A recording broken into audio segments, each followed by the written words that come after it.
one of my new toys. This is making me look forward to pruning today. I agree, Cuddle. It's pretty exciting.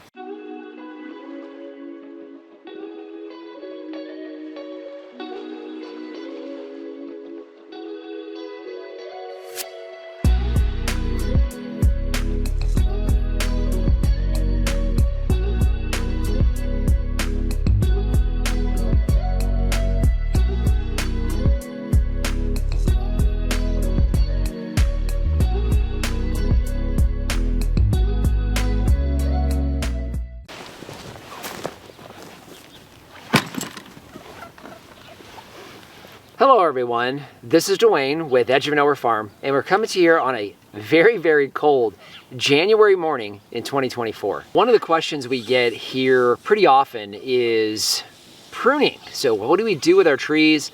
When do we prune? How do we prune? Now we've got a lot of content we've covered in the past with how we prune our trees.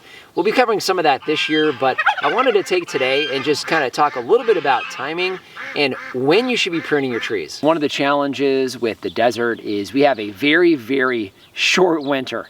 So for me, you can see I'm pretty cold today. We're down actually in the upper 30s right now, mid-morning. So that's pretty cold for us. And it's finally a time when our trees are losing their leaves and getting ready to prune. Now, one thing about that, in about 2 to 3 weeks, we'll have several trees breaking dormancy. So that window is really short. So one of the things we decided to do this year, because we get so many pruning questions, was invite a few folks out onto the farm to learn hands-on how to do their pruning. This is a little bit too low, so any low branches, I'm gonna take off. So now what I'll do is come back up into here. I know that I need to be able to get into my harvesting notch, so this branch is too far into my harvesting notch, so I'm gonna take it off. So a balanced tree will help that tree to be stable, so it's not leaning over to one side. This branch can't stay. It's pushing right up against this main scaffold. The challenge I have with this is these are so close together, I can't get my loppers in here, okay? So the best thing I can do is use a saw that cuts really, really good. And I would assume you don't want to force a lopper in there? No. Because you don't want to damage the trunk. The scaffolding. You got it, yep. So now I probably still will, but in the end, all I'm gonna do is go nice and slow. And then take that off. Nice and clean. I need them wider. So this first weekend of workshops, we were focusing on the trees that we need to prune first. Now you'll notice that these trees around me here don't have any leaves. That's actually not natural. What we had to do was strip the leaves off the trees.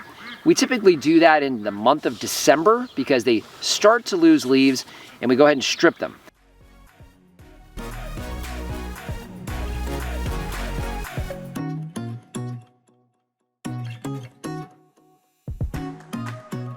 We'll actually be pulling these leaves essentially against the tree itself, or against kind of the flow or the grain of the tree. If I do this, you can see none of the leaves come off like it did with those peach trees. If I go opposite, they come right off. And that's kind of what you're looking for. Towards the tips, you gotta be real careful because you don't wanna break that tip off, assuming that you're gonna allow the tree to grow and continue as far as the branch. So I'm very careful so I don't break the tip of the branch. So one of the reasons we strip the leaves off the trees is to make sure we can make good pruning cuts and decide where we're gonna make those cuts. And the second reason is to make sure we enhance the chill hours and maximize that here for the winter months. So not having that blanket of leaves on the tree, in theory, should help to maximize those chill hours. So as far as timing, we always start with our peach trees and our apple trees. Those two types of trees are the first ones to break dormancy, usually at the end of January for us here in Arizona. So we need to get those pruned first. So beginning of January, first round of trees are peaches and apples. That's what we were doing yesterday. I got a bud on the back side. Yeah. I have a bud right here. Okay. That's an outward facing bud. Okay, That's so we got this guy right here. Oh, outward, like away from the tree, not inside the tree. One main problem with this angle, that angle's a little too low. So when this starts to set fruit, it's going to do this. It's really going to pull, yeah. Right. So this is And that one's going more up. Correct. But it's often, it's easy on tree. Okay. So because of that, I'm actually going to lose this one. Okay. I need to have this tree continuing to grow out, okay? So anything that's growing into the middle has got to go. And this one I am going to be more aggressive because it's a younger tree. Wow. Yeah, so literally nothing in the middle because I need a nice wide middle. And I need it going out. So I need to have stuff going in is gone. You can see these two branches are way too close together. Somebody want to hold on to that for me? It'll completely, yeah, almost fill the center. As we prune these tips back, it'll force this tree to start setting more of your fruiting spur. So even some of these branches here that I might keep, I'm still going to tip some of these. I've got some spur set there. I've got an outward facing bud here. I'm going to lose some of that. I don't really have a choice. 1/4 inch top. Opened it up pretty good in the center. Four of those. Make it low. Well, I think I'm perfect. Okay. Apple tree, $5. Put that baby in the ground and sell it. The next thing we'll be doing here over the next week or so will be mulberries. The Shangri-La mulberries break dormancy usually in the month of February-ish, sometimes a little bit earlier or later. And then we have some of our other mulberry trees that will break after them, along with some of the other stone fruit like plums and plum hybrids. So we kind of roll with our pruning from peaches and apples into some of those other varieties, and we typically finish with our grapevines and our figs, which are the last to break dormancy. We're gonna go ahead and lose these bottom large branches. 1 to 2, up to 3 buds. So I have plenty of opportunity to grow new shoots, which is where all of my fruit production is gonna be.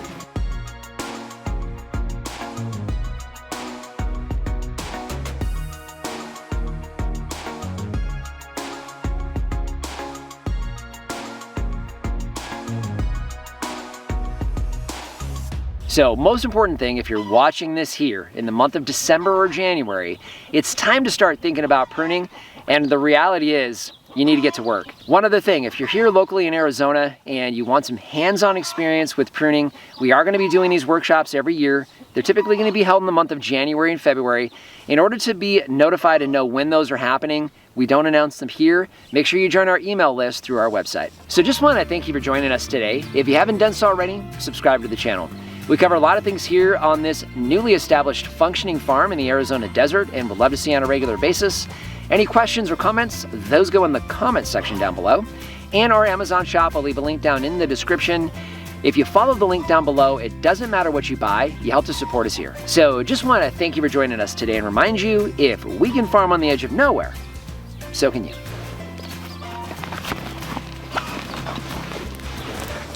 The main reason for that is we want to make sure that we can make good cleaning cuts and decisions on when we're going to prune. It's called pruning cuts, not cleaning cuts. Cleaning cuts. So now the challenge I have is I need to get up into, hi Theo, you want to show me where I'm, okay, come on, come on in. Is that the right spot? All right. So it's like, yeah, it's right there, Papa.